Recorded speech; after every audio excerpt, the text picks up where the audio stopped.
Welcome back to the final part of the 2019 Smark Out Moment Awards. We've already ran down all the best and the worst that has to do with WWE. Hopefully you enjoyed that.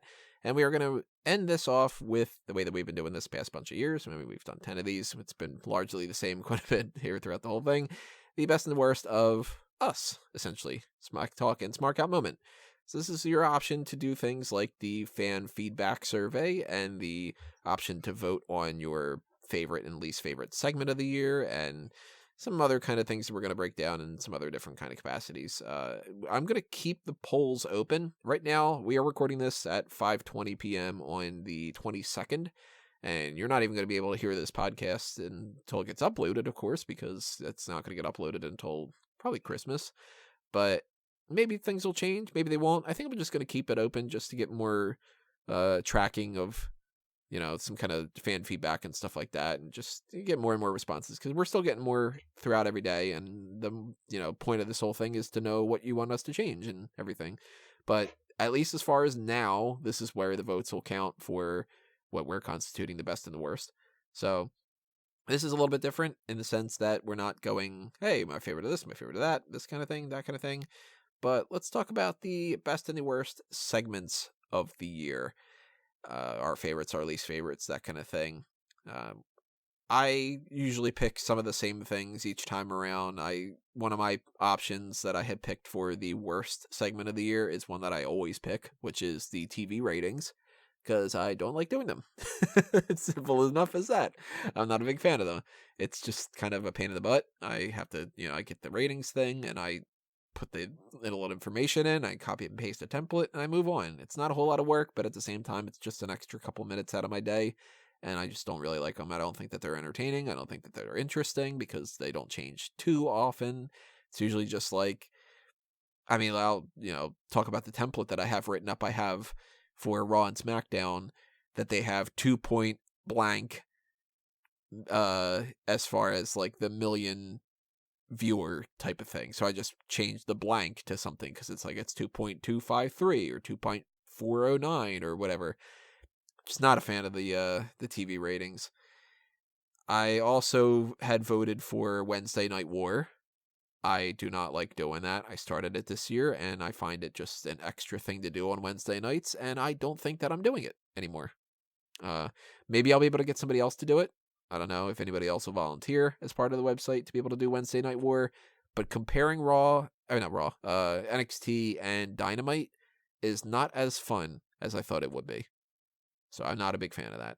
I think if we weren't already swamped, Yeah. the idea of you watch NXT because that's what you're writing for several websites, and I watch All Elite because I'm writing that for WrestleZone. I think if you and I could get on here and talk, okay, what did you think the strengths were of NXT? This is what I thought was the strength of AEW, and we can kind of compare and contrast, but we're just so swamped that we don't get the chance to. Yeah, Wednesday nights for me are the worst. What I do is I watch NXT live, and before NXT starts, I track the pre-Dynamite spoilers for AEW Dark. So I do that, I do NXT, and I do NXT for 3 websites at the same time, and then I go into checking the AEW Dark post-Dynamite results for 3 different websites, and then I go back and I I watch NXT, I'm all over the place there, I watch Dynamite, and I'm sick and tired of wrestling at that point, because I've already done this for 2 hours, plus just back and forth doing this and that. And usually probably working throughout the day, especially since Wednesdays are when we record a lot of the podcasts, and I try to watch The Bump, and that's not really all the most entertaining thing in the world for me either. And then I'm sick and tired of watching Dynamite, and then after I watch Dynamite and I do the results for all that stuff, then I gotta write up a thing that's about comparing the two, and I don't want to relive any of it anymore. So I think that that's gonna go away next year, unless I'm able to get somebody else to do it. Maybe I'll try to see if Dallas is available, because Dallas does a great job and stuff. I don't know. We'll see. That's another one that I voted for. I think that I had voted for another one, because you have the option, the same as what we've done in the past, of being able to vote for up to 5. Yeah, I did. Champsgiving was another one that I voted for as one of the worst segments of the year, for reasons that we broke down with that. I think that it's a shame that this tournament can't seem to get the type of response that the whole point of it is. And I also admittedly feel like it's not necessarily our fault because we tried, you know? It's your fault. I blame all you people. Yeah, those were my picks. I just didn't really like all that kind of stuff. And it's the type of thing where if I'm honest and open, I don't think I'll do Wednesday Night War anymore. I am giving a lot of consideration to nixing the TV ratings and not doing them anymore.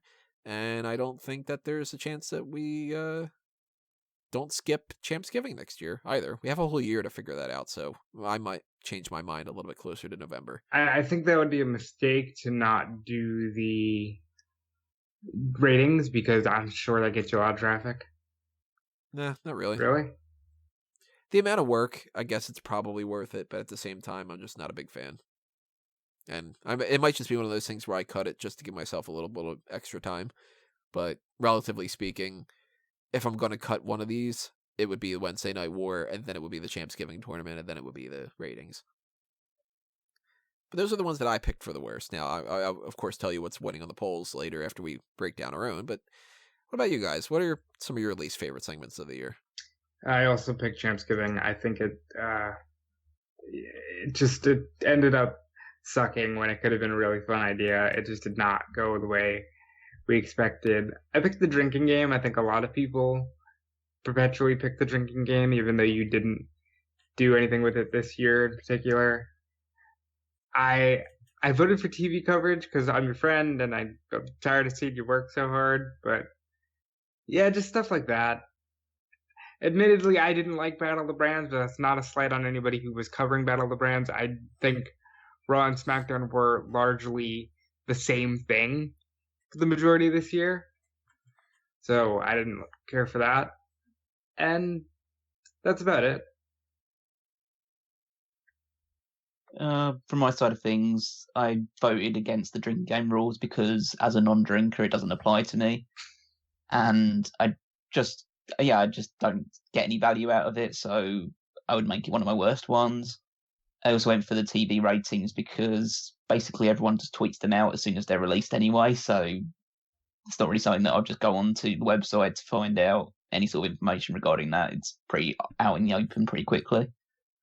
And then the one which would be the controversial one, and probably the one that I have consistently voted as a worst segment of the year, but most people would disagree with it, is the mailbag. Oh yeah, you do. I think that's been a regular thing for you. Yeah, I just think we do it. I've always thought that in conception, the mailbag is a great way to interact with the audience, and I do appreciate that side of things. I've always felt we do it too frequently, and it hampers our ability to create new content or put new segments out there. I actually am giving a lot of consideration to making it a quarterly mailbag. I would support that. If it was, and obviously we are incredibly grateful to the fans that do obviously every month give us new questions. It's just if it was more people or the questions were coming from different sources every single month, then I would relent a little bit more. It's just answering questions from the same 5 or 6 people pretty much every month does get a bit redundant when we could start putting out more stuff there, which may get more people to listen, may get more people to send more questions in. I mean, obviously still give priorities to the people that have been loyal and have consistently delivered stuff to us. But let's be real here. The regulars that send in the questions, you know how to contact us. Like, it's not like we won't interact with you in other forums, but I would like to be able to use one Wednesday a month to do something a little more outside the box. Yeah, a little bit more fun. Because, like, right now, I don't have a whole game plan for the whole rest of the year, or for the whole 2020. I try to plan ahead, but I mean, come on, I'm not that crazy. But I do have all the way up until WrestleMania. So, right now, I mean, if we were to keep doing the mailbag every month, there would be a mailbag on 4/26, which would be January 29th, or around that range. There would be a mailbag on the February 19th, which is like right smack in the middle of predictions for Portland TakeOver and AEW Revolution. And there would be one for March 25th or so, before WrestleMania. And it's like, We just did one last week, or this kind of thing is sort of like, we already did it. It was kind of one of like the lesser mailbags because we'd done one so quick, and sometimes we have to kind of cram them in a little bit. So I am giving a lot of consideration to waiting and doing, maybe instead of not doing one in January and maybe not doing one in February, maybe doing one in March, and kind of taking that as being like, all right, that's the quarter one doing that. I don't know. It's something that's on my mind, and I want to know, of course, if you agree or disagree or have any ideas about that. Drop a comment below. Tell us what you think. If you're like, no, you got to do mailbag every month, like this is gonna be great or something. There's also the Patreon. That's what I was gonna say. If we aren't doing something necessarily and you really want to take advantage of something like that, you can do the Pick Your Poison tier. If you really want us to have another mailbag, then if you donate well enough in advance, we could say, hey, look, this person donated. They really requested a mailbag. Everybody send in your mailbag questions and we'll do one. I haven't gotten any really response out of the Patreon tier. That's the mailbag priority. So that goes to show that there's not a whole lot of interest in that. And if there obviously was, then by sheer nature of the point of the whole tier, then we would do one, because it would be like, oh, the monthly mailbag, we would do that, that you're getting what you want. But there's a good chance that maybe the mailbag switches over from the monthly one over to quarterly. Just kind of hammer out some of those details a little bit, because I would like to do more stuff. Like, we didn't get a chance to do Superstar Scores this year. We didn't get a chance to do another fan tracks or something, Yeah. fan out stable, I should say. And I want to do more of the Patreon stuff too. Like, I mean, we talking about the Patreon all the time, but yeah, I want to be able to do stuff for fanboys more for that. And I don't know, just it's an option. Any other ones you guys had picked? No, those were the main ones that I think take away from either your time or just aren't very fun at all. What was the one that you had said earlier? You said about the amount of time I put into it. The TV now. show coverage. Oh God, yeah. I mean, that, if I theoretically could get rid of not doing the TV show coverage, I would do that immediately, because that's just the biggest time gap out of me. But if I wanted to be a real dick, I'd say heel and face turns. The people are gonna go crazy if I get rid of that one. There's, as far as like the poll right now, the ones that you guys had picked, the winning one at the moment is the drinking game rules. To me, it's unoffensive. I don't push it all that far. It's just a thing that's on the website. I don't think it's really like best or worst. It's the Carolina of Smark Out Moment. Yeah. Didn't do anything this year, but it's just there. The number 2 right now with 17% of the vote is Champsgiving. So it seems like everybody's kind of in agreement. Champsgiving's a flawed concept, and it's a shame, because I don't think that the concept's a bad one. It's just that people don't want to do it. Which, hey, fair enough. If you don't want to do it, you don't want to do it. Then we won't do it. But I think that next year, if we do the Champsgiving tournament, we're going to switch it up, and we're going to do something else. We're going to do maybe like the belts for the designs, and maybe have like, which of these WWE title designs, which one's the best, and you guys get to pick. Or maybe we do, what's the best gimmick type of title? The TV title, the hardcore title, the 24/7 title, the cruiserweight title. Maybe we do that. It might be a way to change things up. And if that works, then maybe we'll do something else like that in the future. But maybe if not, then we just say, yeah, fuck it, we don't need a tournament in the fall. Not a whole lot of votes for some different things that I thought could have potentially gotten more. I'm glad to see that, like, for instance, there's only one vote against like the Smark Madness tournament in comparison to the Champsgiving one. I was actually just thinking about that. I really enjoy the Smark Madness stuff. Yeah, we have a lot of variety when it comes to that, because it can be pretty much anything. The Sexy Superstars tournament is the Sexiest Superstars. Champsgiving's got to be belt related, but the Smark Madness one, we could do anything. We could do the worst entrances of all time. We could do the best times people popped up from underneath the ring and did something, like we can do anything with that. I think there's a lot of variety of that. I'd like to do a logo design one. Yeah, there's been plenty of logo things I wanted to do over the years. Best WrestleMania logo, best extra custom brand logo kind of thing, variety there. maybe I don't want to step on your toes here, Callum, but shame on the 5 people who voted 2001: A Wrestling Odyssey as the worst. Shame on all of you. It's something that needs to be addressed, essentially, with 2001. 2001 was my first kind of foray into hosting a show as opposed to being behind Tony, because Tony does it so well. I realised that I have flaws and I have faults in terms of the way that it was produced and projected. It was too long, and we do go over a few bits and pieces, maybe too much. Maybe the show reviews that we do could be more concise. I don't want to hold my hand and say it was a perfect contest and people that voted, the 5 people that voted wrong, are completely like false for not enjoying it. If you didn't enjoy it, it's their opinion. But I don't want it to prevent me from putting out future content outside of the stuff that we do week to week. Because at the end of the day, it's just more stuff for you guys to watch if you're interested.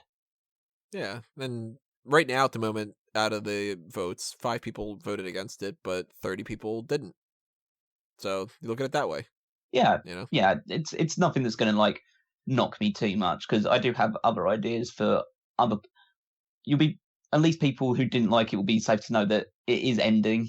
It will be ending at the end of December. Next week, post Christmas. So that will probably be the last, maybe the last video that goes up for the Smark Out Moment channel for 2019. And where we'll be covering like Vengeance and everything else that happened in December 2001. And if the thing you didn't like about it was the fact that it was covering a whole year, or the fact that it was too long and reviewing all the news and events, we will not be continuing it on to 2002. I'm pressing ahead with some other new concepts and ideas, which will hopefully come to fruition sometime in January. I haven't ironed out all the kinks yet, or like settled on a particular idea just yet, but there are a few rattling around in my brain, but they won't be going. They're going to still be historical in nature, but they're not going to be reviewing a particular, like, it won't be linear. I don't know, it won't be a year overview as 2001. Funny enough, though, what you guys don't know is one of those ideas Callum's going to do is 2001: A Wrestling Odyssey, where you recap the episodes of 2001: A Wrestling Odyssey. Oh yeah, and those ones gonna be 6 hours long, and it's gonna really exclusive to the Patreon. So this is why you need to be donating. Yeah, that's what you pay your hard-earned dollars for.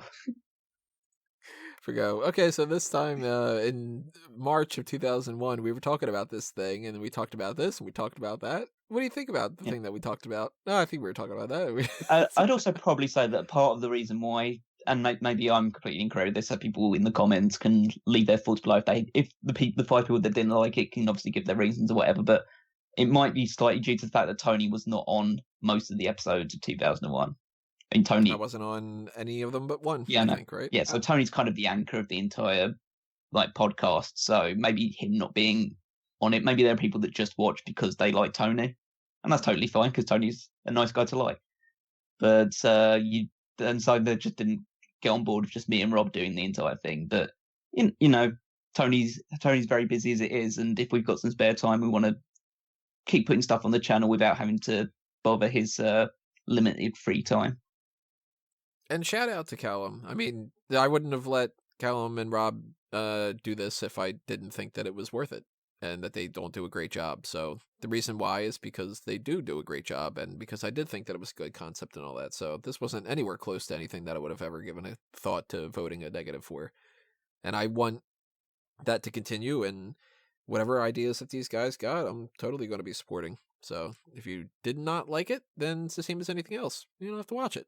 But hopefully a lot of people do check it out and check out whatever is coming up next from these guys, because I'm sure it's going to be great. And I would say thanks to people that have left positive comments in the like the YouTube videos and stuff like that, because I have gone back and checked a few of them, and I do appreciate that kind of feedback from people. Let's talk about the best. Let's pat ourselves on the back a little bit from some of the things. Well, 2001: A Wrestling Odyssey was the best thing of the entire. Yeah, absolutely. Yeah. Some of the ones that I voted for, I always like the awards, so that got one of my votes.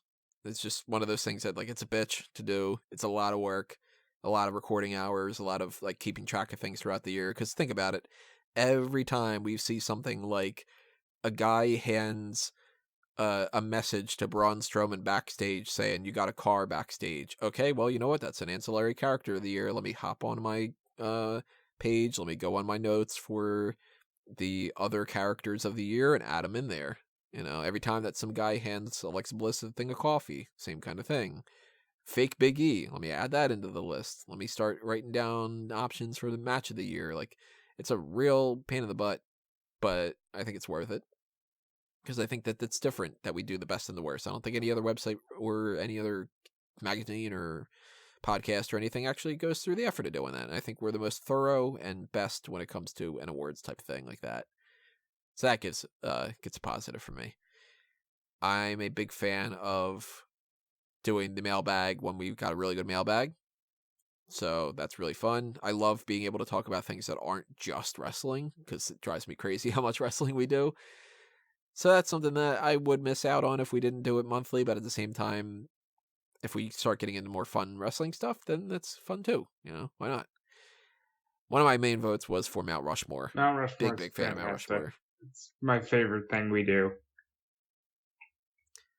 I like doing the pay-per-view coverage, despite the fact that the pay-per-views aren't necessarily things I always like. Big fan of Play the Game. That's a lot of fun. Yeah. I don't think I ended up voting for that, but that's one I like quite a bit. I think everybody would be surprised that I didn't vote for the Sexy Superstars tournament this year. Because, I don't know, part of me kind of felt bad that we were doing that. I don't know why. Part of me was just sort of... I'm pretty much in the same boat now. I don't think we go too far with it, or we don't try and do it in a negative way, and we go with the male and female superstars, so we don't want to just discriminate either way. It just feels like, I don't know, maybe that's like a 2015 thing. Yeah. I'm going to make it 3 for 3. I've also been feeling very strongly about that. And it's a difficult thing to try and break away from because, as Tony knows as well as anybody, that was the thing that really put Smark Out Moment on the map, was the original Sexy Superstar tournament. But maybe it's just an outdated concept now. Yeah. So I am giving consideration to making that change a little bit too.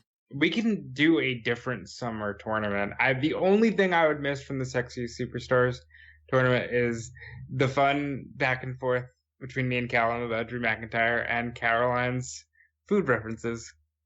So I will admit I've been feeling like maybe going forward this isn't the best thing to try and keep doing. And I'm glad that we're kind of airing that out and that you guys are feeling the same way.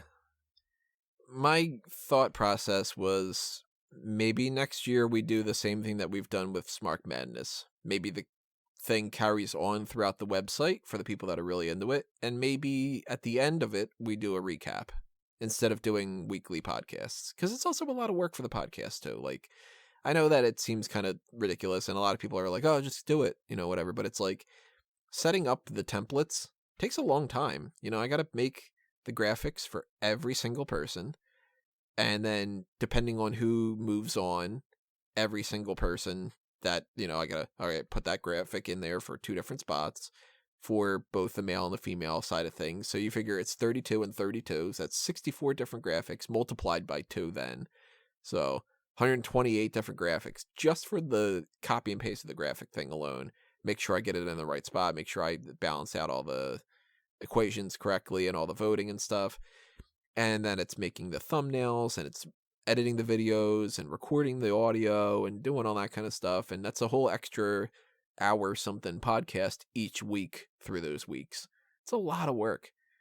Actually, it's an extra 2 hours or so, because we tend to talk quite a bit.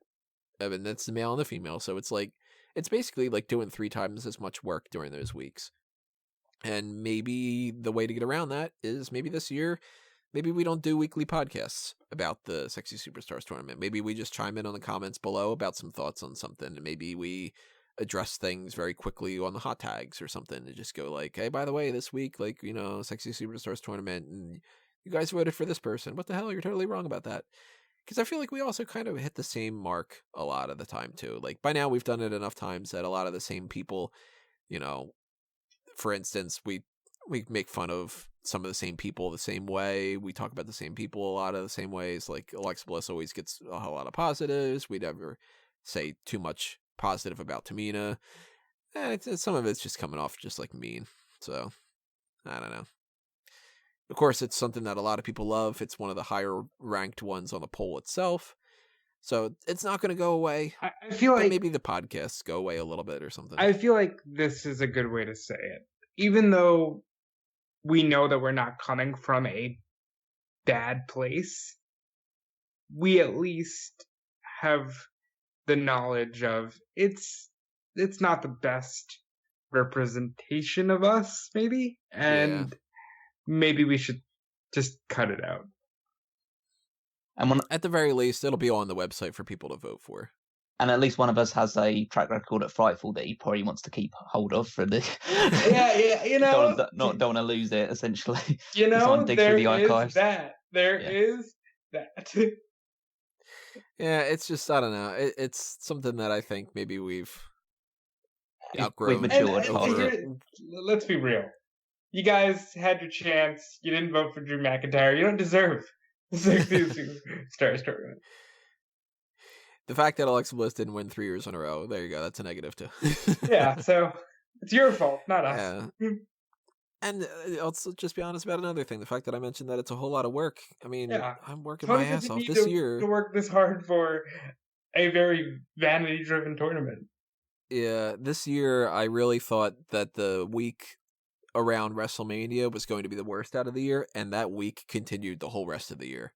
Like, I thought the 2019 was going to be a little bit easier than it was, and it ended up being a lot worse than I thought it was going to be. So I need to figure out a way to not be at a point where I can't find my pulse. You know what I mean? Like, so that's something to address for the future. I know it's going to upset some people, but sometimes you have to do things that you have to do. And of course, also keep in mind, there is the Patreon. There sure is. To pick your poison tier. So if you want to make sure that you just go like, guys, I'm going to I'm going to donate to make sure that you guys do this thing. Here's 5 things I want to request. It's 5 weeks worth of the Superstars tournament. You know, it's something. You know, there's a possibility. Some of the other ones that I have for my best, I still really enjoy doing, although we haven't done it as podcast form as much lately. I still like Call the Spot quite a bit. The whole ranking thing, I like ranking things. It's fun. Maybe not necessarily everybody agrees, but I enjoy it. So Call the Spot's going to continue in some fashion for Money in the Bank, Elimination Chamber, and Survivor Series every single year. Even if I just do it on my own on the website and not in podcast form and whatever, I'll still take the time out of my schedule to do it. I enjoyed fantasy booking. I'm a fan of One More Match. We only really did one of those this year, but I like that concept. Again, I like play the game. I mean, I like most of these things, because if I didn't, then we wouldn't be doing them. I like fantasy booking a lot. I want to do more of that. I loved the Invasion and the mock draft, and I would love to do more stuff the like mock that. draft. Yeah, I wanted to talk about the mock draft. I forgot to add the mock draft into this. It's just one of those things I completely just neglected to add on there, and I really wish I would have added that in there, because I really think that the mock draft was great. So I apologize for anybody who wanted to vote for the mock draft, because we don't have the numbers now to be able to say that that's an option for that. But thank you for bringing up the mock draft. I thought that was awesome, and I really want to do that mock draft of all time. Yeah, I just speaking personally, I thought the mock draft was the best work we put together in terms of like a single podcast this year. And it was just, it went very fluidly. Obviously, there's the issue of the fact that like you just list it can come across as just listing a load of names back and forth. I think we added enough like character and drama to it to make it worthwhile. I mean, my favorite moment is like even just like a few minutes in where Rob's chosen Charlotte Flair, and then I immediately go with the Undisputed Era, and I could feel his soul die through the speakers, and that was very entertaining for me. Yeah, and I loved picking Bronson Reed number 10, and you guys are just like, what the fuck? Yeah, what the hell happened with that one? Like, any other ones you guys have for best before we read out the winners? I picked the hot tags just because typically what that is 2 hours of you and I bitching, and then we get on the podcast and bitch some more, and then bitch afterwards. So it's therapeutic for me. So I pick the hot dogs. I didn't want to vote for 2001 because obviously I'm biased towards it and stuff like that, but I enjoyed doing it throughout the year. I can at least say that side of things. Most of the other ones are probably things that we've brought up already. So Mount Rushmore, I think, is the best new concept we've come up with in terms of like just being an overarching thing we can keep going back to. I'm a big fan of Play the Game, obviously, and I think that's mostly covered all the other stuff. Oh, the fan announce tables. Yeah. I would love to do more fan announce table stuff. Me too. I think it has this weird relationship with fans on YouTube because most people click on that if they aren't familiar with Smack Talk, they'll click on that and think, hang on, this isn't the match. And so it can sometimes like have a bit of a skewed effect on the algorithm. Yeah, the dislike ratio ends up being pretty... And the same thing for fanboys, too. When fanboys do a fan tracks thing, people are like, motherfucker, you're not actually the Martin Campbell, the director of Goldeneye. It's like, yeah, I know. That's why it says fan audio commentary track from Fanboys Anonymous starring Tony Mango. And it's like, yeah, that's fucking read, assholes. I think it's like, it's something that if you are willing to buy into it and just follow what we've suggested, it can be a lot of fun. And... just as like a generic thing, it's just that the pay-per-view stuff it's our bread and butter, but I think we consistently deliver stuff at a good enough level to make it worth.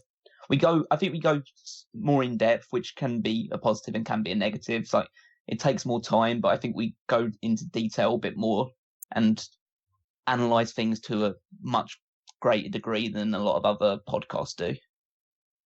So, yeah, a lot of podcasts, I'll hear them go through a pay-per-view and they'll be like, all right, this match happened, this person beat that one, this match happened, this person beat that one, but here's the main 3 topics of the whole night, let's talk about those. And it's like, well, let's talk about the things that happen in the other matches. They matter, you know?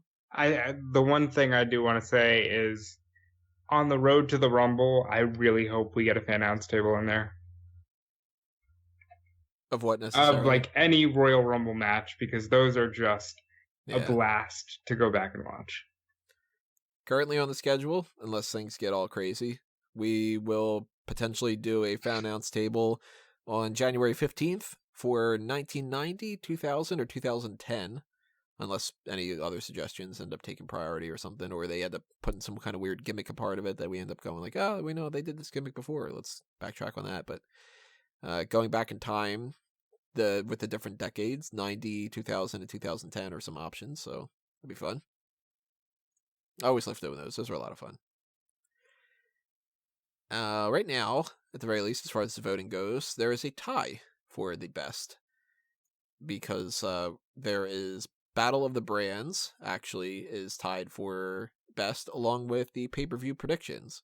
Shout out to Dallas. I mean, I did the Battle of the Brands for a while when nobody else was able to, and I don't like doing Battle of the Brands. I mean, I don't like doing Wednesday Night War thing either, but Dallas makes it his own. He does a great job, and it's cool to see that you guys are giving him recognition for that. Yeah. So I'm going to have to give Dallas a shout out. Dallas absolutely deserves a shout out. He picked up the Triple Threat when I could no longer do it.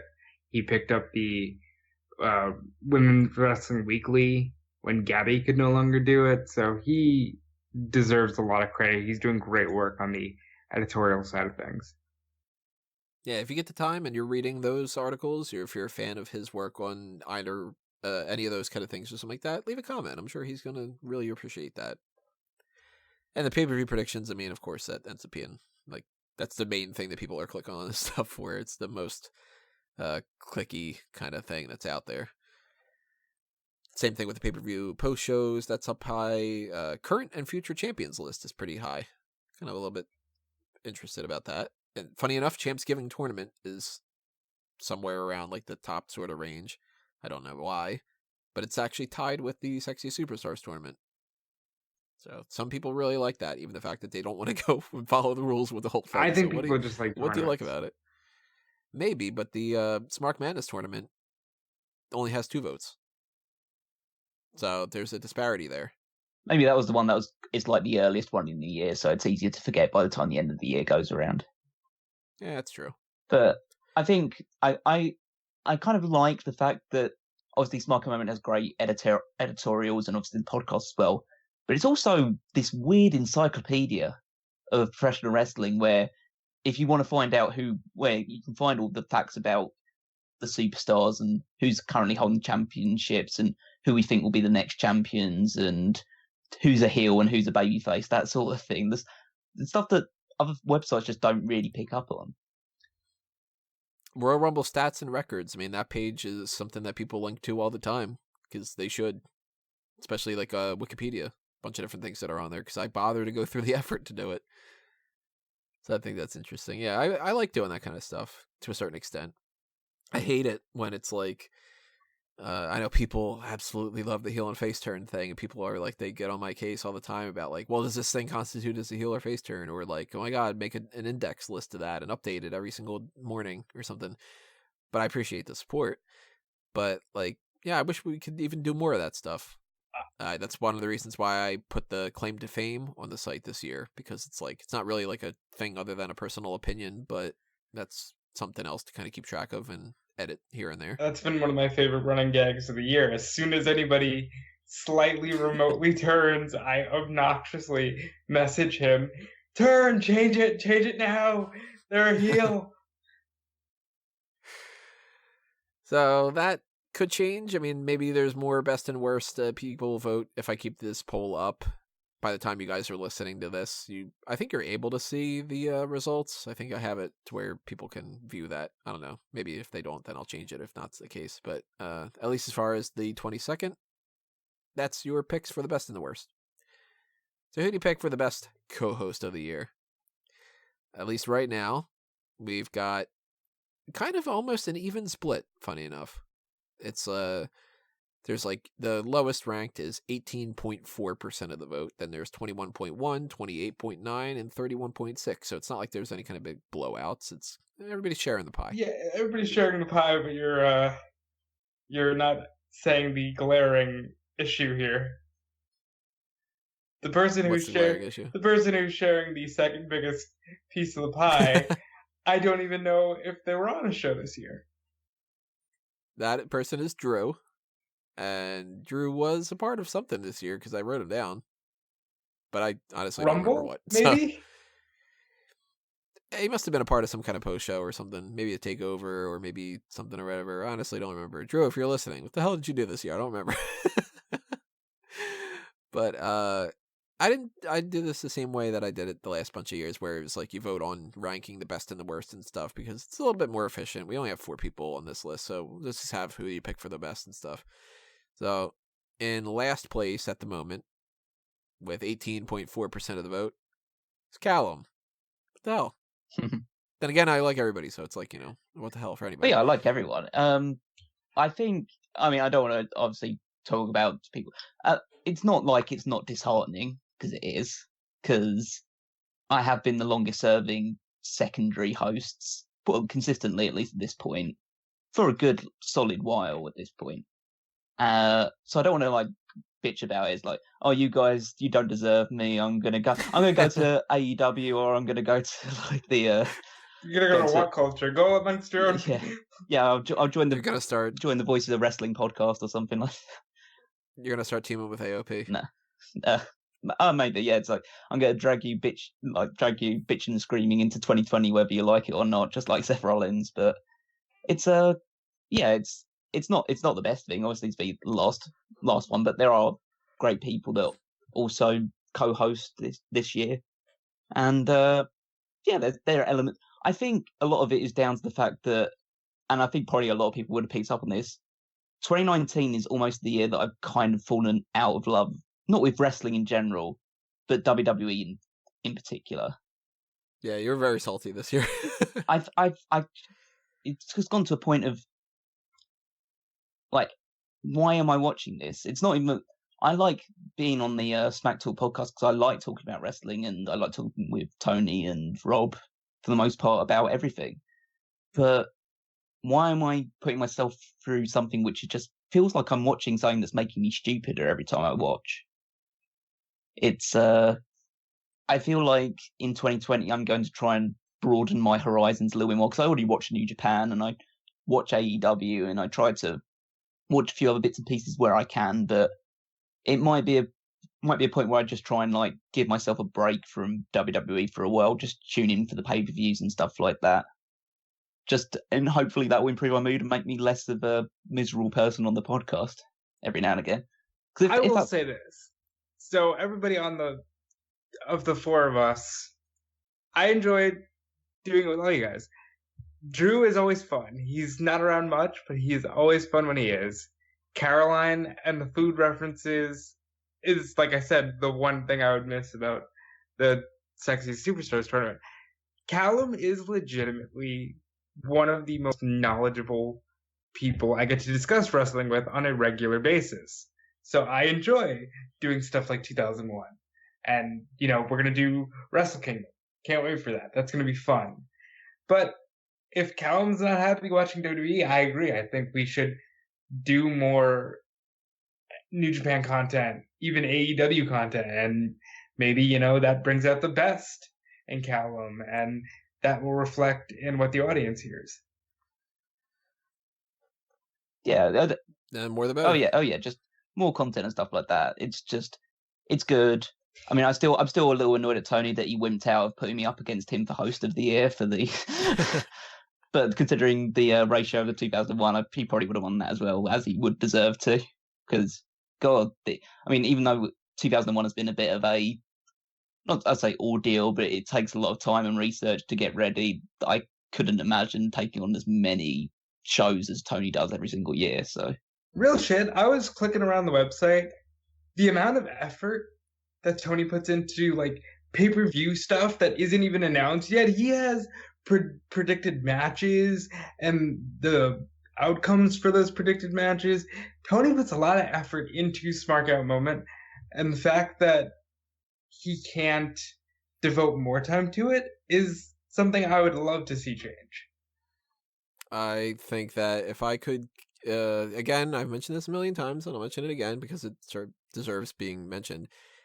I talk about the Patreon all the time, and it's the type of thing that legitimately, if every person that was subscribed to just the Smark Out Moment YouTube channel donated $1 a month for the Patreon, that would make me enough spare change, essentially, that I would be able to quit some of the other jobs that I'm working with, and you would see so much more content on Smark Out Moment, and more for Fanboys Anonymous for that matter, especially.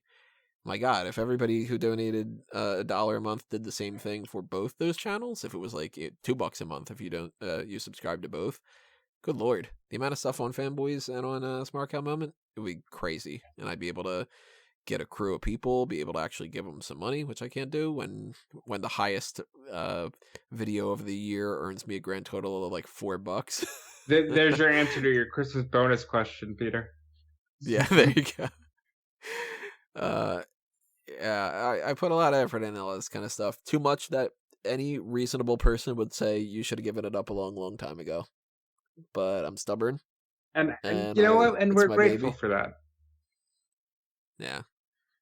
So, I don't know. Maybe the last Smack Talk Awards type thing, if we decide that I'm going to just say, like, it's the end of the year, I'm not going to do Smark Out Moment anymore. Maybe I'll do a thing of best host of all time. Actually put my name on the list or something. I don't know. But your pick for the best co-host of the year, Rob. Yay! At least it's recording right now. I don't know. Over the next couple of weeks, people might be like, fuck this. You announced it. I'm going to change my vote. Yeah, that's exactly what they'll do. And then it'll be Drew in a landslide. Well, thank you to the dozen people who voted for me. And I love doing this. I think that's obvious as I'm here whenever I can be. And this is fun. And Tony is the man. And he's opened many doors for me. So, 2 times in a row, co-host of the year. I wear that with pride. Rob is without question the most consistent and the most enthusiastic member of the regular rotation of our podcast team. He makes things a lot more optimistic when there doesn't seem to be any sort of level of optimism. even though I feel we might be dragging him down to our level slowly, piece by piece. He still manages to maintain a reasonably sunny disposition throughout this entire thing. He is obviously the most enthusiastic person I know who does like constantly have to do stuff about wrestling and do the news and do these articles, who is still super enthusiastic about wrestling, whereas most people probably say they're enthusiastic, but really probably, would rather just maybe it didn't exist at all and they'd have done something else with their life instead. But it's definitely a worthy win. So that's not all that we're doing here. We're also breaking down some of the other kind of stats and stuff that goes along with this. Obviously, not every single one of them is all that interesting in the world, but like the fan feedback survey, nobody really cares if the idea of like, how did you come across Smark Out Moment? If I was like, 11.8% of the votes say, I don't remember. Like, so I'm not going to break down absolutely everything like that, but I'll give you some statistics and some information here and there about some other kind of things. One of the things being that the website had a 14% increase in page views in comparison to last year, so that's cool. Obviously, the subscriber count gained another 454 subscribers. Obviously, very, very appreciative to everybody who subscribed this year. That's an 11.4% increase. Again, awesome. As long as it's an increase, I'm happy with it. I would love for it to be considerably more. I'd love that 4,211 at the moment subscriber count. I'd love for that to have a couple zeros tacked onto it. That'd be amazing. I want that friggin' play button. I want to just have that thing. Top video of the year, as far as watch time, was the Superstar Shakeup 2019 results breakdown. That surprised me. I would have thought that it would have been one of the pay-per-view post shows, or it would have been, realistically speaking, I would think that it would be one of the fan announce tables, because you would think that the people putting that on, they put that on, they watch the entire thing, because you can't really pick up where you left off. It's kind of hard to do that. I kind of fear that's probably skewed by the people that click on it thinking that they're going to be seeing the show and then immediately turn off when they realise there's just people talking over the top of it. That's true. That might be the reason why. Yeah, I didn't think about that. I'm not surprised because the shakeup was so fucking convoluted that people were probably referencing the video to be like, who's on what show and what's a wild card? Yeah. As far as the views go, hot tags number 376. Charlotte Flair replaces Becky Lynch was the main headlining point of that. And that is something that Callum was checking ahead of time. Coincides with WWE, actually. Yeah, they were it was one of their most disliked videos of the year was the Charlotte Flair and Becky Lynch. Charlotte Flair replacing Becky Lynch in the WrestleMania main event. Oh yeah, it was their most disliked video of the entire year. So clearly people were annoyed about that, clicked on another video to hear people discuss it and hopefully rant about it. So it's always probably the way, whether if something really good or something really bad happens in WWE, that's when people like our channel and other wrestling YouTube channels and podcast networks see their numbers spike up for a little bit. It's always when it's really, really good or really, really, really bad. I don't think that there's a way for me to check to see my most liked and disliked videos of the year. But typically speaking, there's not a whole lot of people that tend to like and dislike the videos, anything crazy. I know that some people obviously like videos here and there. I think a lot of people ignore liking videos because we're not the biggest channel in the world, so it's just not a matter of numbers, just pure numbers coming in. And I know a lot of the dislikes are people that just like don't like the fucking opinions and stuff, but that happens with everything. I mean, you dislike a match and somebody's like, you're the worst person ever, you're worse than Hitler or whatever. And it's like, I don't fucking care, you know? There's that for that. The top post of the year, you want to go ahead and guess on the website? Wait, I think I got it. Heel and face turns. Nope, it's actually the predictions for Stomping Grounds. The what? No, I'm kidding. It's the heel and face turns. Now, heel and face turns beat the shit out of absolutely everything. I thought Stomping Grounds didn't happen this year. Did it? No, it did. It was the Oh, only it year did. it happened. I get so lost with this sort of thing because that was just like a one-off thing. Yeah. So it's just like No, these. that's nowhere near close to the Yeah. heel and face turn thing. To put it into context, the heel and face turn for this year, that list is the number 3rd highest ranked post in the entire history of the website for all time. Why? I don't know why. The only 2 things that have ever been on this website. Now, this includes website posts that have been a part of the website from 8 years ago and stuff. There are only 2 things that have, in the majority of the time, gained more posts than more views than what this heel and face turn thing is. Number 1 is the pay-per-view schedule. That is easily the number 1 post on the entire site. And that's been up for years and years and years, and it's a perpetual thing where people check it every single year, that kind of thing. And number 2 is the current champions list, which is, again, a thing that was up very early on in the website, and it's been updated, and it's the same exact post every single year perpetually. And this is number 3. So, 260,000 people, for instance, clicked on the heel and face turns this year. It's awesome. Glad that you guys do. I don't get it, because to me, even though I do it, I don't see the fascination behind it. Funny enough, the number 4 ranked post of all time is last year's heel and face turns. So, I don't know. I'm assuming that the trend is going to continue, and next year we're going to be looking at the end of the year of 2020 and going up the 2020 number 1 ranked post of the year, heel and face turns list. So, I'm looking at the comments in the heel and face turns, and aside from many things saying, Gallus are now face, Jazzy Gabbard appears to be heading that way, and just telling you to change things, somebody asked, what was your favorite turn of the year? So, since this is your bread and butter, why don't you let the people know? Well, we talked about it in the awards. This is true. That's how much I blank out. So there you go. That's how many hours of recording we've done. That's the issue of stretching it out over 4 days. You can't even remember what you said the day before. Right, yeah. Pretty sure that we all picked... yeah. Okay. Yeah. And that's the best one. So that's the information for that side of things. As far as some new segments that we introduced this year, we did the Who Am I on the Play the Game. We did Would You Rather on the Play the Game. Claim to Fame. Not Play the Game, not Hall of Fame. Claim to Fame. Wednesday Night War. And Time Machine Dream Team. They're all new this year. And we're going to do another Time Machine Dream Team because it was sponsored by Guest 5. So that's going to be coming up over the next couple of days or so. We might even record that tomorrow. Tomorrow meaning Monday the 23rd. Kind of depends on our schedules and stuff. Shout out to No Guest changes 5 this year, dude. Yeah, Guest 5, massive amount of thank yous to you for all the donations that you've been doing. And not even just the donations, too, all the support. I mean, you're active on the Megamaniacs. You are a big supporter as far as just, like, dropping in some comments here and there and just kind of, some positive vibes and stuff. Guest 5's awesome.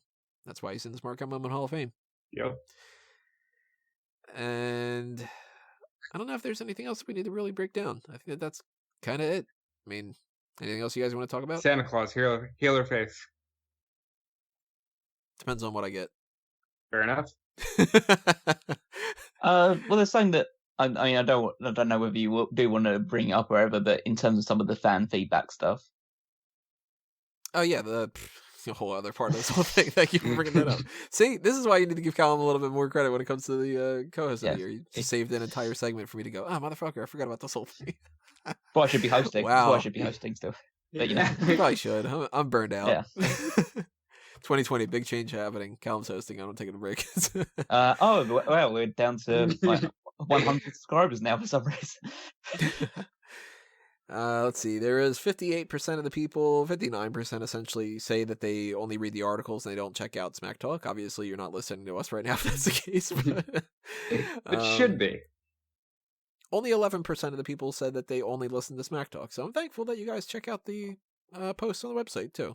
That's great. But feedback for things here and there, a lot of people that said that they don't listen to Smack Talk is because they don't necessarily have the time where they actually don't even like podcasts. So it's not something about like, oh, I hate your podcast. It's just, not a big podcast guy. Fair enough. Can't really blame me on that for some certain things. One person said that they don't listen, which that is a good valid reason for why they don't listen. I'm not quite where you're going with that one. But nobody so far has voted that they just like other podcasts over Smack Talk, so that's good to see. Or nobody's voted that they don't like the hosts, and nobody's voted that they don't like the show. So that's at least positive as being like that they don't dislike this. People have said that that don't read the articles. They said they don't have the time and they don't really like reading. Fair enough. Again, not voting that they don't like the writers or the segments or anything that goes along with that. Seems like most people aren't a big fan of talking about the pay-per-views at all. But if they do, they want to do it on the Mega Maniacs or the comments. We've got for what would you like to see more of articles? There's more pay-per-view and TV event coverage. And I think that we get this pretty much every year where people are like, hey, just cover some more wrestling stuff. Just do more, essentially. More opinion articles, more non-WWE content, more podcasts, just more and more and more and more. So that's good to see. Another person says, I really enjoy Play the Game. Weekly article breakdown. The number one thing that people are saying that they like the best is Wednesday Night War. I kind of don't get it. I don't know why. Especially since Battle of the Brands ended up winning one of the best because it's a hot topic. People want to hear more about the Wednesday Night War. I think if we did, time's probably running out now, but if we do relatively soon a Wednesday Night War podcast, that might get a lot of hits. It might. I don't know. I did the one. I kind of thought it was a test run, and I was like, not if I were going to do more podcasts. But we'll see. Again, there's all this feedback is stuff that I'm going to take into account for 2020 because that's kind of the whole point of it. And I'm always open to suggestions to how to help make things better. We got for what time of the day do you usually check our content? It's no idea, completely random, which fair enough. That's the case. Other people saying that like whenever it's posted, it seems like not many people, at least nobody voted at the moment, that they specifically check early morning or morning. So that's good for me to know. That way, when I post things, I'll target a little bit more towards the afternoon or the evening. Not too shocked about that. That's tended to be when people have the time. They're not working their jobs as much, and they're home. They're gonna just browse the internet a little bit and stuff like that. Preference for Smack Talk seems to be more on the YouTube side of things. Not too surprised about that.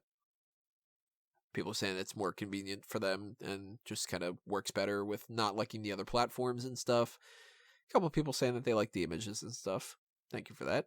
Actually takes quite a while for me to do some of these images. That's one of the reasons why Time Machine Dream Team didn't happen earlier. I couldn't figure out the friggin' logo for it. And eventually Caroline gave me a good idea for it. And you owe Time Machine Dream Team to her and to Rob for thinking of the idea to begin with. That's right. We have some specific feedback of people that could write in some different things here and there. Squeeze in Play the Game if you get the time to. We haven't had one in a while.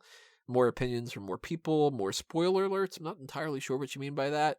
If it's like content from WWE or content from elsewhere, like if we drop like a movie thing or something, because I don't think we really talk spoilers all that much. Kind of rare because we don't really know the spoilers for a lot of things ahead of time. It's not like NXT where we used to know a lot more, or like 205 Live that they used to record ahead of time. I'm not too sure what that's all about. New people from time to time, more classic podcasts. So that was probably a fan of the 2001. More non-WWE content. People saying that it's mostly streamlined and stuff. Here's something that I already took into account. Somebody had said to get rid of the crazy music intro for the audio-only version of the Smack Talk podcast. And he said it, and I got rid of it. So we don't have that anymore. It cuts out an extra 20 seconds worth of waiting until the podcast starts. Totally fine with getting rid of that. Somebody said this, though. I'm not entirely sure what this is all about. Get to the point quicker and explain better of what will be discussed in videos. Don't put clickbait like review. Put results in the title. I kind of don't know exactly where you're going with here, pal. Because, and not to be like to bitch about somebody leaving a comment for the feedback. I like when we get the feedback, especially if it's something like, hey, I think it'd be easier if you cut out the crazy music intro. Cool. All right. I'll do it. But I don't know what you mean by put results in the title. Don't put clickbait like review. I honestly feel like we do more of a review than we do the results. I think more than often, I tend to actually forget to say the actual results. So if we put results in the title and it just said like Survivor Series 2019 results and we were reviewing it, I think that would be more misleading than what we actually do.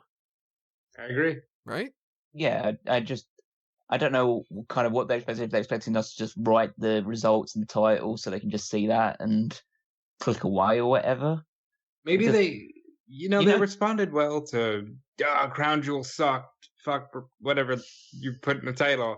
Maybe they just want more like, wow, The Fiend wins Universal title in the title.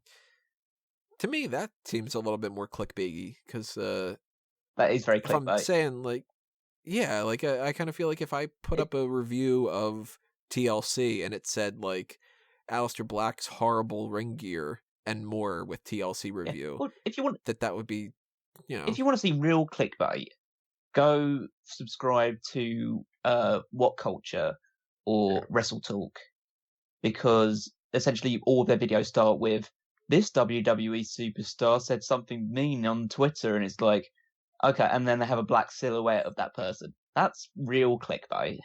We just tell you what the podcast is going to be about in the title, pretty like black and white, really. It's like if you think we're bad at clickbait, then I pretty much would say I'd say pretty much avoid everything on YouTube, really, because they go a lot harder than we do. Yeah, I feel like I specifically try not to be clickbaiting people. I mean, if we do a Mount Rushmore of Undertaker feuds, it's like WWE Mount Rushmore of Undertaker feuds, not like who's the best Undertaker opponent of all time or something like that. Like I don't know. I think I'm kind of more on point with that, and I kind of disagree with this person. If you agree with the person though, and you maybe you are the person that's out there, clarify. Let me know, because maybe we're misinterpreting what you're saying, and maybe there is a legitimate opinion behind this that actually needs to be addressed. But the whole get to the point quicker and explain better what will be discussed in the videos, I feel like the fact that the title says, for instance, like a pay-per-view review, and when you click on it, the screen has just information of like, this is the something pay-per-view review from Smark Out Moment Smack Talk podcast. It's part of this thing. It's www.smarkoutmoment.com. We introduce it with, hey, everybody, it's a podcast. We're talking about this. Here are the people that are talking. Let's get into the thing. I don't think we really take all that much time, except for maybe once in a while when it comes to the hot tags that we're kind of like goofing around. But maybe that's the clickbaity thing, but then we don't put the results in the title because we're not doing results. We're talking about random story. I don't know. I'm very confused about this comment, but maybe you agree, and if you do, fill me in. Enlighten me. New segments that people might be interested in. We've talked about a lot of these over the course of a bunch of years that we just never got around to, like mirror image matchups and WWE Creative Control Board. But we had some other options this time around, like turn the tables, where somebody gives you an idea. They're like, hey, you have to make the argument for this thing and pitch this idea and switch this around and give me your writer idea for this thing, and you have to do it this way or something like that. We can play around with that a little bit more, especially if we cut some of the mailbags. There's 2 truths and a lie, which I still think might be better if it's our truths and a lie. We'll see how it goes with that. Closing the book, I think that could be a lot of fun if we do the whole, what would you finish this storyline with if you could pick up like the Vince McMahon illegitimate son angle, or anything that go along with that, trying to solve some of the wrestling mysteries out there. Nobody voted for none of them. Sound interesting, so that's good. A lot of people say that they don't know about Fanboys Anonymous, that they didn't even know that it existed. That's bizarre. I still don't understand why. I think we talk about it all the time, but maybe they're checking just the website and they're not listening to the podcast. Right. And if that's the case, then maybe I'll put some more stuff on the website to let you guys know about it. Just a bigger but link more people somewhere. Yeah, because it is at the bottom of the website. Maybe you just don't scroll down that much, but plenty of people did say that the reason why they don't follow Fanboys is because they're only interested in the wrestling, which fair enough. You're on here for a wrestling thing, not necessarily to talk about Pokemon or something. How do you feel about the Patreon? This is an interesting one. I'm not surprised about the one that's got the most amount of votes right now, which is that people would donate if they had the spare change, but they don't. And I totally understand that. And I hold absolutely not 0.00000%. Or that makes no sense. It's got to be at least 0.001. You know what I mean? I don't hold 0% over it. Double negatives. I don't hold any ill will about that. I totally get it. That makes perfect sense. Some people saying that they plan on donating in the future. If you do, obviously that is greatly appreciated. And some people saying that they would rather just contribute towards the ads and clicking on stuff like that. A couple of people saying that they would donate towards the Darkcast if it was the $10 range instead of the $20. I am very much taking that into consideration. But 3 people voted for the option that I had put there almost as a joke of, you should do this all for free and not even run any ads. They're totally the people that voted for Drew. And like, just like, I don't know who this guy is, and so fuck the people who do it, and fuck this guy for wanting a Patreon. I mean, you have the option of not necessarily needing to vote for anything in particular on this, and you could have just used the option of, like, somebody voted, I don't use Patreon. Okay, maybe they're not a big fan of the platform or something. There's ways for you to do that other than to be like a dick and just say, like, no, fuck you don't deserve anything out of this, because that's not nice. Yeah, I would probably just would like to address, if they are watching or listening, these assholes in particular. When was the last time you shared our videos on your Twitter or Facebook profiles? When was the last time you mentioned us in a Reddit post, or like talked about us to your friends or family and say you should check these guys out? So the reason why we have a Patreon, or we talk about the Patreon, and we plug these sort of things, is because we want to get more people to tune into this stuff, because as much as we appreciate the fans we have now, we would like more of them. And we would like them to get involved in the other stuff that we do as well. And to basically just say, oh, we should be just doing all this for free. I mean, we're not made of money, and we're not, and we don't have infinite amount of time available to all of us to do it. Tony and Rob are very, very busy working on the actual wrestling writing side of things, and my schedule makes it difficult because I work full time and I have a completely different time. I'm on a completely different side of the world to these guys, so even getting together to record can be an issue from time to time. So the fact that you can't appreciate that, and even suggest the idea that we should just be doing more and more stuff just for no added incentive, I don't even know if I want those people watching or checking out the website or that stuff anymore. If anybody who is listening to this has that sort of opinion or feels like it, then, as a pretty much disgraced former NWA commentator once said, thank you, fuck you, bye, essentially. I got a good Christmas gift for you. It's a giant middle finger. It's just, I mean, look at it this way. For any type of position, if anybody's doing the job, they deserve to get paid for it to a certain extent. And it's like, no, I'm not the type of person who's going to act like Smark Out Moment is so great and so vastly amazing that I deserve to be a billionaire from it. I don't. Now, I do think that I put in enough time and effort that I should get more to be able to actually make more than $100 a month on something. That would be kind of great, considering the amount of time and effort. Sometimes that doesn't even happen, to be perfectly honest, to pull the curtain on that. Sometimes, like for Google AdSense, they don't pay you unless you break the $100 mark, and I don't get a payment every single month. And that incorporates both fanboys and that. So that's something to keep in mind. That's why stuff like the Patreon really, really does matter. And why the ad block stuff is like, yeah, that sucks, but I can't even disagree with the idea of the ad block stuff. But it's like, the idea that it's like, nah, nobody should do that or whatever. It's like, come on. Do you go to the grocery store and you see the people bagging stuff and say, well, they should be doing that for free too? And you go to your doctor's office and it's like, well, they shouldn't earn a salary. And, just like, come on. I'm sure you work a job and you wish that you're probably the same type of person who bitches and complains when you get like, a bad day at work and you think you deserve more and stuff too. So, hey, don't be a dick. Other feedback, that's the last thing, is just the free range, hey, you want to say anything else? And a lot of other things are mostly just, nope, no, none, not applicable, no, nope. I am Belgian. I don't know why that's on there, but it makes me laugh. Shows the global reach. Shows the global reach of Smark Out Moment. Yeah. If you're Belgian, donate to Patreon. No, I'm just kidding. Don't. Somebody's saying, no, sincerely, you're doing a great job here. Can you guys do custom logos tournament or a arena tournament? If you left that comment, leave another comment. Let me know what you mean by that, because we're not entirely sure what you mean by custom logos tournament or arena tournament. We think that you mean a tournament based off of like different people's different logos, like the custom side plates, or maybe like the the best WrestleMania logo of the year type of thing, or something. Not logo of the year, logo of all time. Maybe the arena thing, like the best like stage set construction things, or maybe like the best kind of you really like the fact that when WrestleMania comes around and it's in the Orlando market, or we're not entirely sure. There's a lot of way that could go, but maybe that's kind of what Smart Madness is all about. Someone says, calm down on the clickable stuff each video, get to the point quicker, go around after the points are done, do a quick rundown to start the video results. I think this is the same person that said the other stuff, which, again, if you click on the podcast and you just want the results at the beginning of the thing, go on the website. The website has very quick results breakdown. You can read it. I'm not going to do, hey, all right, everybody, this is the Smark Out Moment podcast. This person won, that person won, that person won, that person won, that person won, that person won. Okay, now we're getting into the reviews. My name is Tony Manga. We're not going to do that kind of thing, because then you're going to click off of it. We need the watch time. And we also don't want to do that because I don't think anybody really wants to listen to that. You know what I mean? Yeah.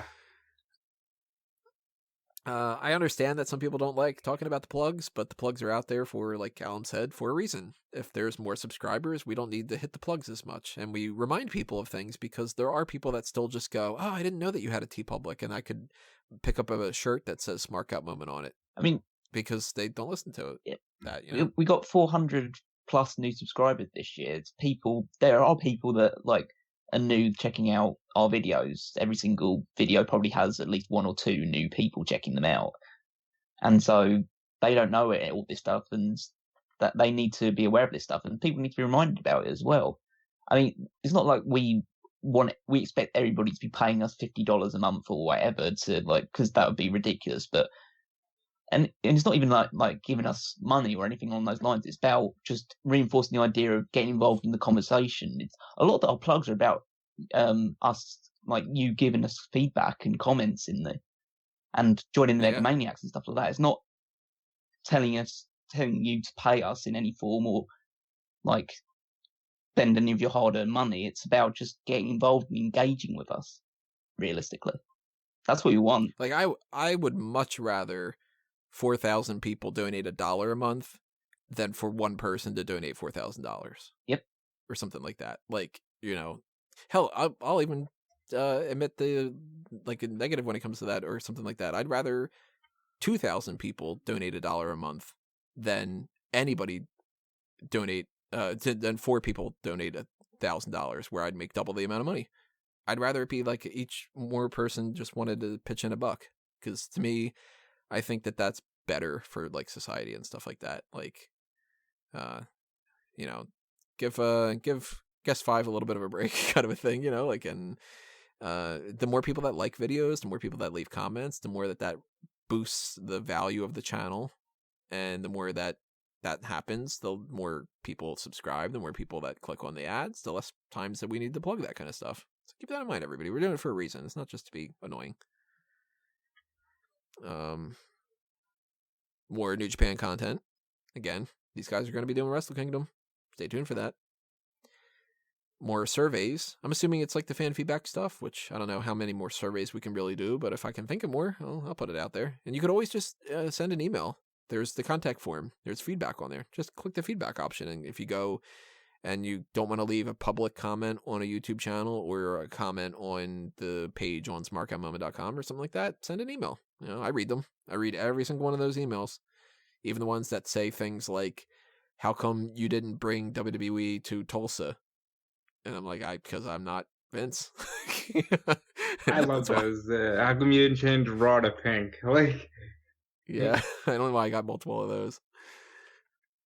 There's keep doing your thing, just have more fun with it, since the product is blah blah. I agree. There's your content is great, and I'm keen to pitch in to support you. I listen to everything you post on YouTube. Again, thank you very much for that. And another one to read here. This is the best wrestling website. Oh, thank you. Due to time fuse, I often miss some parts of the shows because I'm usually at work. Your coverages are the best of keeping myself updated on what's going on. You have the best coverages and the most complete content. Thank you very much. That was one of my favorite comments that I read out of this whole thing. Yeah, good feedback. I want more feedback from everybody, positive and negative. Hopefully more positive, of course, because I'd rather have more positive feedback. But I'm leaving the fan feedback thing open for a while. And, I'll keep all that stuff in mind, and we'll hopefully take all that into account and make 2020 an even better year for Smark Out Moment and Smack Talk and everything. Yeah. That's all I got to say. Yeah. What about you guys? Absolutely. I would love it if 2020 is an even bigger year. I would just say to everyone who has been listening throughout the entire year, it's been a blast. As much as WWE has worn us down into little bits of rubble, essentially, it's still been enjoyable. It's been a big year in wrestling, with AEW emerging and all the other stuff that's been flying around, the move to Fox, NXT coming to TV, all this other big news and events. So it's been a rocky ride, but an enjoyable one. And I'll just urge anybody listening to this to, in 2020, if you really, really want to support us, obviously Patreon and all that other stuff is great, but even if it's just sharing one of our videos in a tweet or putting it on your Facebook post or talking to your friends that also like wrestling about us, let them know that we're around. Just even that small little thing every now and again can just really, really make a big difference and help bring more people into this collective that we've put together. So try and help us, and we'll continue to try and deliver the best quality content that we can. I echo Callum's sentiments. I would also say, as much as Tony and I especially can come on here and talk about being exhausted and just drained from wrestling and covering wrestling, 2019, if the three of us just stopped watching wrestling completely today, this year would be one that sticks out in our minds, because this was a hell of a year to cover. Everything from Ambrose leaving to AEW to just NXT, all the New Japan stuff. It's been a really fun year, and I can't wait for better things in 2020. On a personal note, I think that this had one of my favorite things that have happened ever since doing anything WWE related.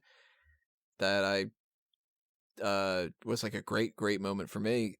I fucking got an article of mine featured on Raw Hell yeah. and SmackDown and NXT. I think it was all three of them. I don't remember for sure, but like that's fucking awesome. That NXT thing that I wrote up that they posted, and then of course I didn't have my name on it or anything, but that was an awesome boost for me. I checked off a little bit of a thing on there, and who knows what's going to happen in 2020. Maybe I run the company in 2020. Yeah. Maybe I can finally change Raw to pink for those people that are out there. That wouldn't be the first thing I would do. It wouldn't happen at all, actually, but yeah. So again, all of the support that you guys have shown this year in one way or another is so incredibly appreciated. And all the new subscribers, thank you for coming on board. All the people that have stuck around in all this time, thank you for sticking around with us. Whether you are people who have been here for a year or a month or 5 years or whatever, you're the John Bruces, you're the Awesome Piano Mans, the Peter Piccininis, the Frankies, the Marcos, the Guest Fives, just more and more and more. The more that people stick around, the more I know your names, and the more that I can start naming those kind of things like that, because they just, I see your names all the time. So, that's awesome. And 2019 was a crazy busy year in general. I hope 2020 is not as crazy, at least as far as like the stress level goes and all that other kind of stuff. But maybe we're in for a good one. I'm gonna remain optimistic about it, and I want to thank everybody for their best wishes and all the times where there's been throughout the year where it's just been like just like kind of like Frank Grimes situations, and people are like, hey, stick around, like we really like the podcast even though WWE sucks or something. So I didn't go full on Frank Grimes. I didn't grab the cables yet, but 2020 hindsight, I don't know, maybe we'll see. Really quickly, I do want to throw out some other plugs that we do all the time. Again, we mentioned the Patreon a bunch of times, but if you do want to see us do anything and more in particular, donate $1, donate $5, donate to the Pick Your Poison tier. That helps out quite a bit. There is the TeePublic and Redbubble shops for Smark Out Moment where you pick up the merchandise if you're interested. You can do that for A Mango Tees and for Fanboys Anonymous. You can follow us on Facebook and Twitter at Smark Out Moment. Like the video, subscribe to the YouTube channel if you haven't done that already. Ring the bell, leave all the ratings on the iTunes and TuneIns and Tune Skis and I don't know, whatever you want to call them. I don't know what you kids are listening to nowadays with your music and your sex parties or something. I don't know. And, I've got fanboysanonymous.com for the movie stuff. I am going to be posting the Fanboys Film Awards. I've got my review of sorts of, well, it's not of sorts. It is a review of The Rise of Skywalker. And I know people probably want me to break that down in even more incredible detail. And maybe I'll write up some stuff on that. But did you too. put the results at I've the start got- of it? No, I didn't quite. Okay. But then again, people said that they want more spoiler alerts on this, so I won't tell you about the fact that so and so dies, and you know, look at that, so and so, good old so and so. Yeah. So if you want more fanboy stuff, go to fanboysanonymous.com. Check that out. Check out the geek culture stuff. Donate to the Patreon. Subscribe. Follow, that kind of stuff. All the support there is greatly appreciated as well. And you can follow me at Tony Mango, and you can follow these guys on all the things that they got going on as well. So I'm going to pass the baton over to them. Well, I follow me, Rob, on Twitter and Instagram at DeFelice. You can check out everything I'm doing on Fightful.com. I almost said wrestling news. WrestleZone.com. And if you want to just check everything I'm doing, go to RobertDeFelice.com. Callum? You can follow me on Twitter at Wigmeister14. Whether you liked it or you hated it, 2001 A Wrestling Odyssey is back for one final flourish at the end of this year. So make sure you're subscribed to the show, and you're going to be ready for it to drop into your inboxes. And yeah, all the other weekly stuff on smarkoutmoment.com. Check out all the articles, including the Power Rankings, which is my contribution. Got 4 positive votes for Best Segment of the Year, and I feel like I put a decent amount of effort to differentiate it a little bit from the past one. So hopefully check that out as well as all the other stuff. And that's going to do us in for the 2019 Smark Out Moment Awards, the 10th annual, if you believe that. I still don't, even though I know that's the case because I counted. That's going to do us in basically for the year. I mean, we are going to have some more stuff coming your way. We are going to do the Patreon stuff. So we have a Time Machine Dream Team coming up from sponsored by Guest 5. We have something coming up from Marco. And then we will see you in the beginning of the year with the one to watch for 2020 and the future endeavors forecast for 2020. And of course, on January 1st, you're going to get hit with a bunch of things on Facebook and Twitter and stuff, because I'm going to post up all the pay-per-view predictions and the new heel and face turns list and all that. So stay tuned for that kind of stuff. But that's, today, if you're listening to this, it should be posted on Christmas. So Merry Christmas to those who celebrate it. To those who don't, Merry December 25th or whatever day you're listening to this. Doesn't really matter. Just hope you have a happy day, happy holiday season, and a happy new year. Stay safe. Stay tuned. Maybe we'll see you next time, everybody. But for now, this has been another Smark Out moment and another year, and we're being counted out.